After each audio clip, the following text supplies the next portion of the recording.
All right, so welcome to another deep dive. Today, we're going across the pond, heading back to 20th century Europe to kind of explore how Americans and American culture were perceived. We've got this really interesting academic paper that's going to kind of guide our deep dive today, and it digs into a whole history of, well, European anti-Americanism. Yeah. So basically, we're going to try to figure out why some Europeans weren't exactly lining up for cheeseburgers in Hollywood. You got it. It really goes beyond simply disliking American tourists. We're going to be talking about more of a more deep-rooted skepticism, sometimes even like a full-blown ideology. Okay, so it's more than just a few grumpy comments about loud tourists. I mean, Yeah. what were some of the big criticisms Europeans actually had? Well, to get to that, I think we need to start with this concept of Americanization, which was like this huge buzzword in 20th century Europe. Imagine it as sort of the 20th century version of like going viral, but not always in a good way. So it represented modernity, but a lot of times it carried like this negative connotation. Americanization going viral. That's actually a great way to put it. I'm picturing those old black and white photos of Europeans encountering things like, I don't know, Coca-Cola for the first time and maybe not loving it. Totally. And get this. All the way back in 1902, we have a British journalist named William T. Stead, and he wrote a book called The Americanization of the World. So even way back then, people were already kind of feeling this impact of American culture and economics. Wow, 1902. That's way earlier than I would have guessed. Right. So this Americanization thing, I mean, was it always seen as a bad thing? Well, not necessarily. For some, it became kind of a convenient scapegoat. You know, it was easier to blame America for the challenges of modern life, things like industrialization, changing social norms, rather than grappling with their own internal issues. Yeah, that's the classic blame the outsider move. But to be fair, I mean, hasn't America always kind of projected itself on the world stage? Sure. Like, we've always been kind of loud and proud, right? Yeah. Yeah, there's some truth to that, right? And historians even debate whether this term Americanization is even too simplistic, because it kind of suggests like a one-way street of influence when in reality, cultural exchange is always way more complicated than that. Yeah, I'm already seeing how nuanced this is. Okay, so when did this kind of general criticism of American influence turn into what we would call anti-Americanism? That's the big question. You know, the paper really argues that true anti-Americanism goes beyond just those everyday complaints. It's a much more systematic, almost like ideological critique that sees America like as a root cause of problems within European society. Okay, so not just like, I hate American fast food, but more like American capitalism is destroying our values. You got it. Yeah. And interestingly enough, the term anti-Americanism itself didn't even really become common in Europe until like the Cold War. Oh, wow. Before that, criticisms were more fragmented, not as organized, you know. So the Cold War really like threw fuel on that fire. It totally did. It created this kind of global ideological battleground where America became a symbol for everything the Soviet Union opposed. Yeah, that makes a lot of sense. Yeah. But let's get into specifics here. The paper dives into German and French perspectives on America. So what were some of the key differences, would you say, between those two countries? Well, let's start with Germany. Specifically, we're looking at West Germany in the long 1950s, as one historian, Christoph Hendrik Müller, kind of calls it. And what he finds is that a lot of the criticisms from this era actually have roots that go all the way back to the 1920s and 30s. So even before the Cold War, some Germans were already kind of wary of America. What were they worried about back then? Well, a lot of it centered around those familiar stereotypes of Americans, you know, being materialistic, superficial, and lacking culture. Oh, so it's like those anxieties never really went away. No. I can only imagine what those folks would think of like reality TV today. But were those criticisms coming from everyday Germans or more from a specific group of people? You know, Miller actually finds that it was mostly coming from the right wing. He links it to groups like the Erste Legion and Nationalsammlung. Think of them as like those staunchly German nationalist organizations. Okay. And of course, you know, staunchly anti-communist as well. So for them, America represented this sort of like double threat, both culturally and ideologically. You got it. And remember, this is post-war Germany. So criticizing America could also be kind of a way for Germans to distance themselves from their own recent past, you know, particularly the horrors of the Nazi regime. Yeah, that's a really good point. So by pointing the finger at America, it kind of allowed them to shift focus away from their own internal struggles. It's a lot easier to blame someone else for your problems, right? Exactly. And Miller gives some fascinating examples of these criticisms in action, like, believe it or not, the rise of self-service supermarkets, kind of a symbol of American consumerism, became this target for conservatives. Wait, seriously? Supermarkets, were they picketing outside the frozen food aisle? I know, right? It sounds bizarre to us now, but they saw it as the symbol of, creeping American influence, a threat to traditional German values. And it wasn't just supermarkets. There was also this anxiety about the American woman, this idea that American women were, too independent, too focused on pleasure, and might, disrupt the traditional family structure. Yeah. I guess those pearl-clutching reactions to Elvis and rock and roll kind of make more sense now. Totally. It wasn't just about the music. It was about what that music represented. Precisely. But it's important to remember that, this was just one perspective within Germany. Left-wing anti-Americanism, which we'll get into later, didn't really emerge until those student movements of the late 1960s. Okay, so we've got German anxieties about supermarkets and Elvis. So what was going on in France? I'm ready for some Parisian perspectives now. All right, so let's hop across the Rhine and dive into France, specifically the 1930s and 40s.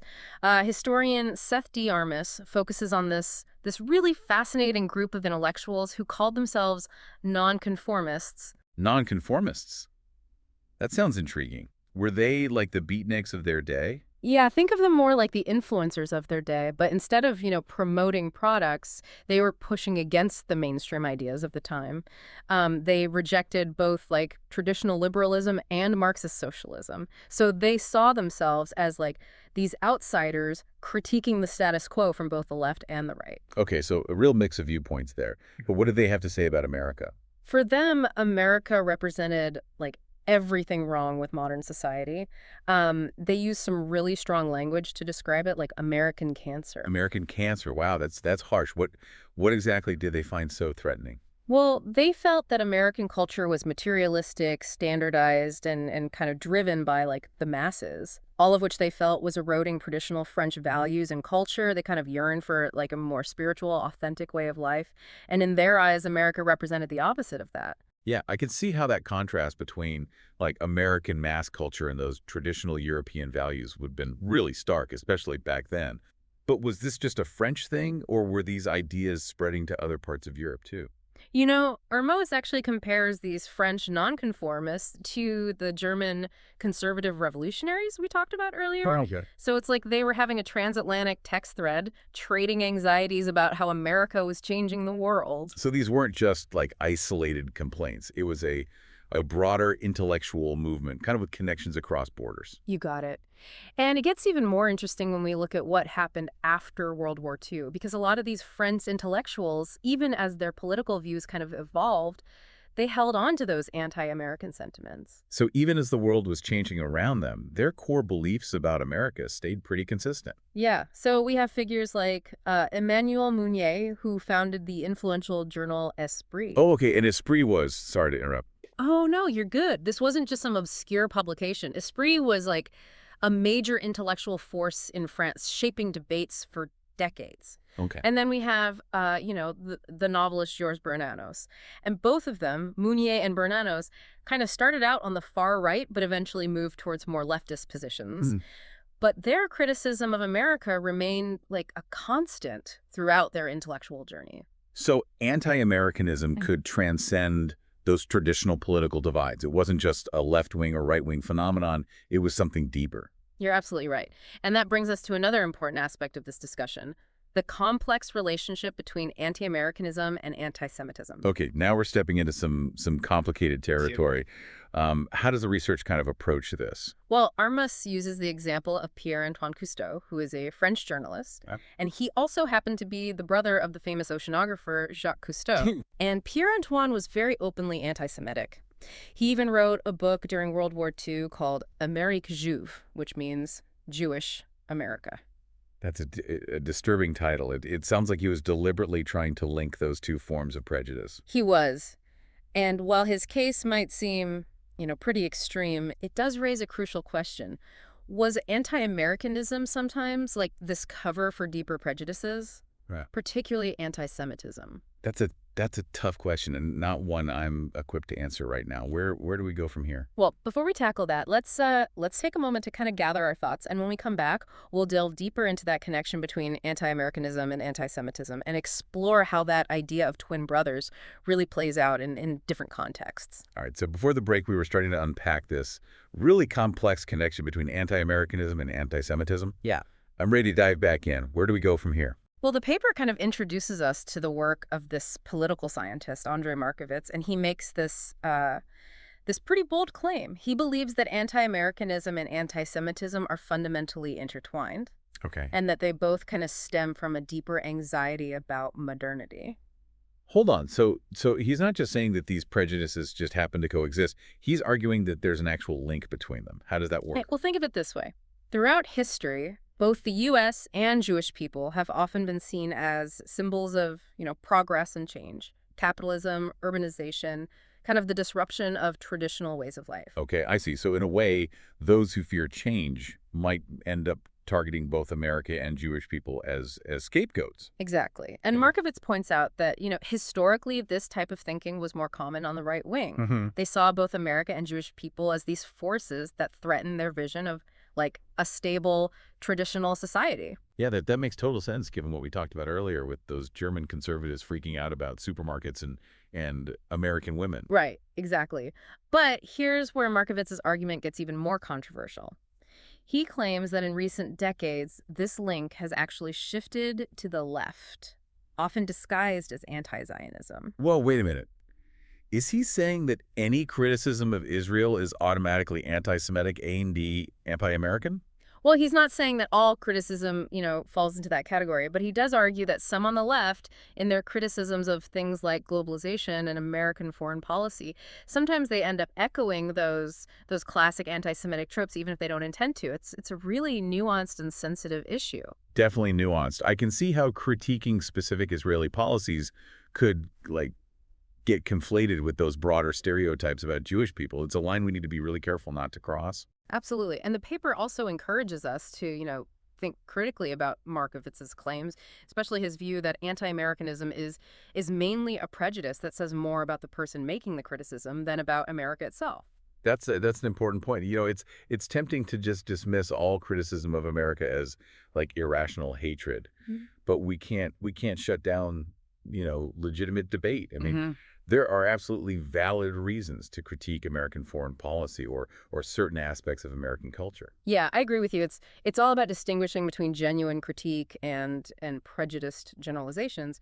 But, Markovits does raise some thought-provoking questions about the historical baggage that often comes with anti-Americanism. Okay, so we've explored German perspectives, French perspectives, and even this really complicated link with anti-Semitism. So if we zoom out a bit, what are some of the broader trends that emerge from all this research? Well, one of the clearest takeaways is just the sheer role of the Cold War in shaping European anti-Americanism. It created this ideological framework where criticisms of America could be amplified and weaponized. Right. That whole, us versus them mentality was such a major driving force. Were there any countries that kind of stood out as particularly anti-American during this period? France comes up again and again in the research as a real center of anti-American sentiment. It was present across the political spectrum, from the far right to the far left. That's interesting considering, France and the U.S. have this long history of collaboration. You'd think there'd be more, goodwill there. You'd think so. But, as we saw earlier, French anti-Americanism has roots going back to the 19th century. The Cold War really just amplified existing anxieties. Now, what about other countries? Well, the research suggests that in West Germany, anti-Americanism actually became less prominent after the war. Really? Why is that? Well, it's kind of a paradox. But because the East German government adopted anti-Americanism as part of their official propaganda, it became politically difficult for West Germans to openly criticize the U.S. It was almost like anti-Americanism became associated with communism. So the Cold War actually had a dampening effect on anti-Americanism in West Germany. Who would have thought? It's fascinating, right? And it highlights another key takeaway from this research. There's still a lot of debate about how to define and understand both Americanization and anti-Americanism.